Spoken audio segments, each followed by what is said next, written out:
Hello and welcome. In this video we're going to look at example 3, which says that a conical water tank that stands point down has a base radius of 2 and a height of 4 meters.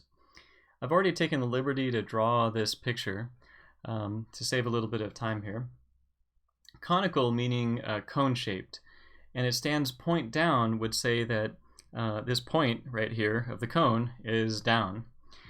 So that it can actually hold the water. So it has a base radius of 2 meters, that's the 2 meters right here at the top of the tank, and a height of 4 meters, so that's the height of the tank, 4 meters. Now the tank is not really changing, the dimensions of the tank are not changing as time is changing in this problem, so that's something to note. That's static, the tank doesn't suddenly grow or anything. Then it says if water is pumped in at a rate of 2 cubic meters per minute, find the rate at which the water level is rising when the water is 3 meters deep. So water is being pumped in, the water level is rising as the water is being pumped in, and so the radius of the surface of the water right there is going to be growing over time. And also the height of the water cone here is going to be changing over time. It's going to be increasing over time as water is being pumped in. And that's going to be our goal. Find the rate at which the height of the water cone, at which the water level is changing with respect to time. In fact, let's go ahead and write that down. Our goal is,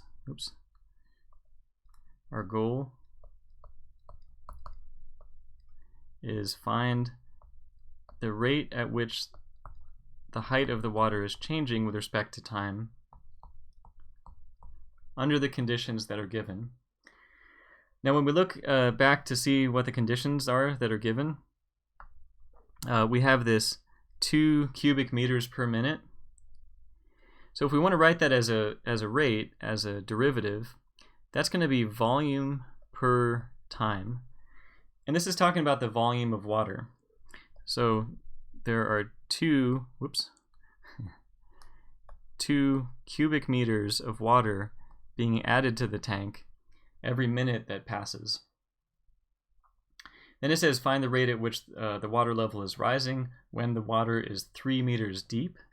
3 meters deep, that's talking about the height. So we're trying to find the rate at which the height is changing with respect to time when dV dt is 2 cubic meters per minute and h is equal to 3 meters.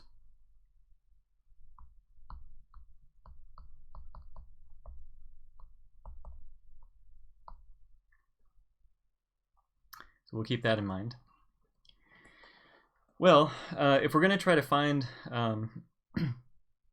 an equation that relates dV dt and dH dt, then first we want to find an equation that relates V and H, the volume of the water in the tank and the height H of the water.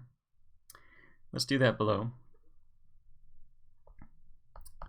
So talking about this cone of water that has radius R and height H, what could you say would be the equation for the volume of that cone of water?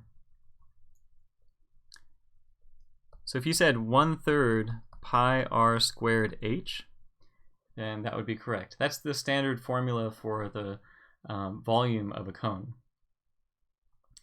Now, and actually let's write that down. So this is the volume of a cone.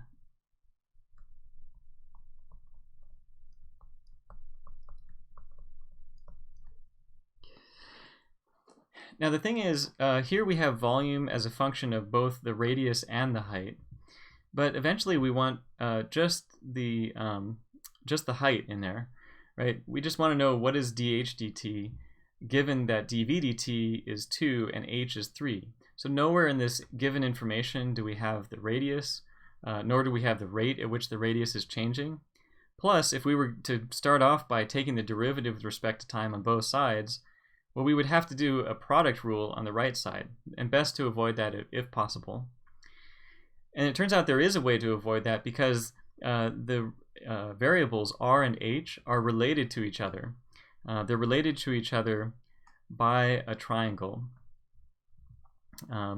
And we're going to make use of that relationship. So to help see the relationship between R and H, to get an equation that relates R and H, we're going to draw a little helper line, sometimes called an auxiliary line, which helps us see that there are two right triangles here. There's a little right triangle inside the water, and there's a big right triangle that's related to the tank. And these two right triangles are similar triangles. They're similar because they share a common angle and another common angle, the right angle. And so by the AA theorem, if you remember geometry, these two triangles are similar triangles, the little triangle and the big triangle. Let's draw these triangles separately so that you can see what they look like side by side. And I'm going to also write a little note here that says to get only H's in our volume formula, note the similar triangles.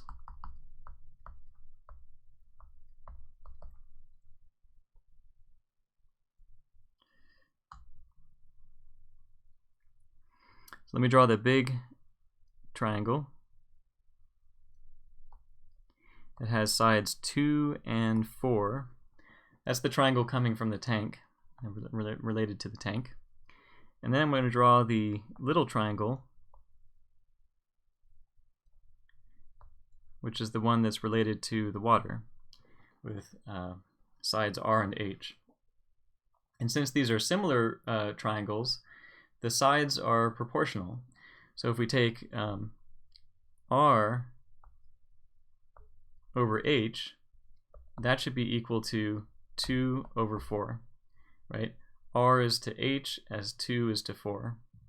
You could also do R is to 2 as H is to 4, so R over 2 equals H over 4 if you wanted to, and it would give you the same thing.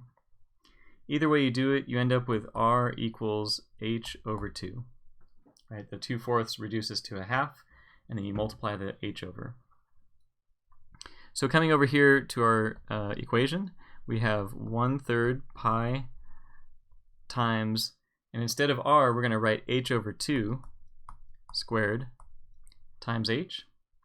And we can simplify that a little bit. We can write pi over, notice we have 2 squared, which is 4 on the bottom, times 3, which is 12. And then you have H cubed because you have H squared here, and then times the H gives you H cubed. So now we've got a nice compact formula that relates V and H. So now what we can do is differentiate both sides with respect to t. So we'll do d dt on the left side, d dt on the right side, because we want those rates.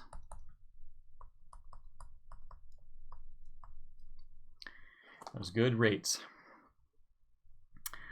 So d, the derivative of volume with respect to time, well, that is dv dt. And then the derivative on the right side, derivative of 12 over pi h cubed with respect to time. 12 over pi is a constant coefficient that pops out of the derivative, so it just hangs around. I'll write that there. And then we're going to multiply by the derivative of h cubed with respect to time. Here we're going to have to use a chain rule. Here's the derivative of the outer, the 3 multiplies in front, you subtract 1 from the exponent, and then the inner function is left alone, the inner function being h in this case.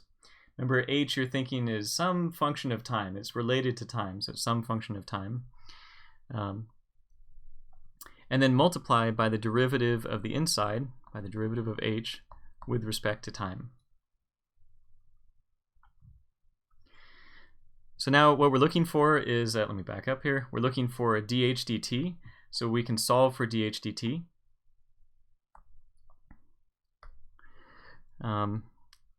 Actually, before we get there, I'm going to go ahead and cancel off 3 with the 12 to give you pi over 4 h squared dh dt.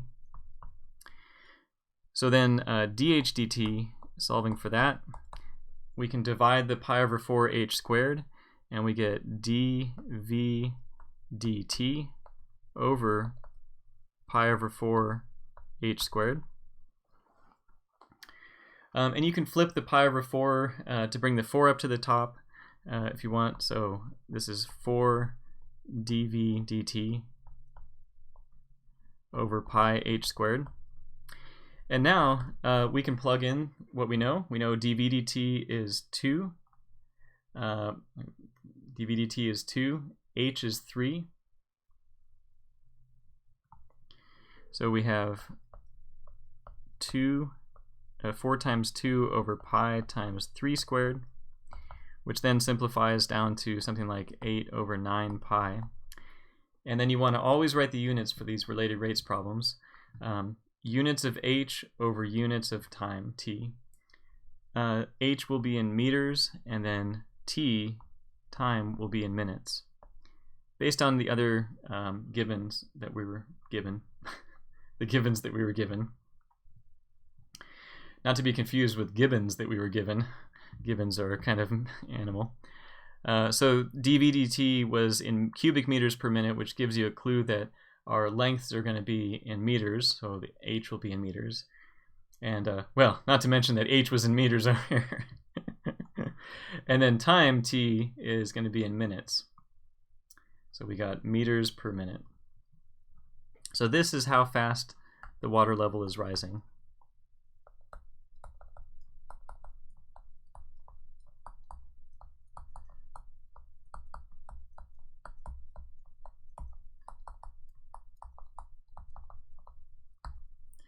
There we go. All right, thank you for watching, and see you next time.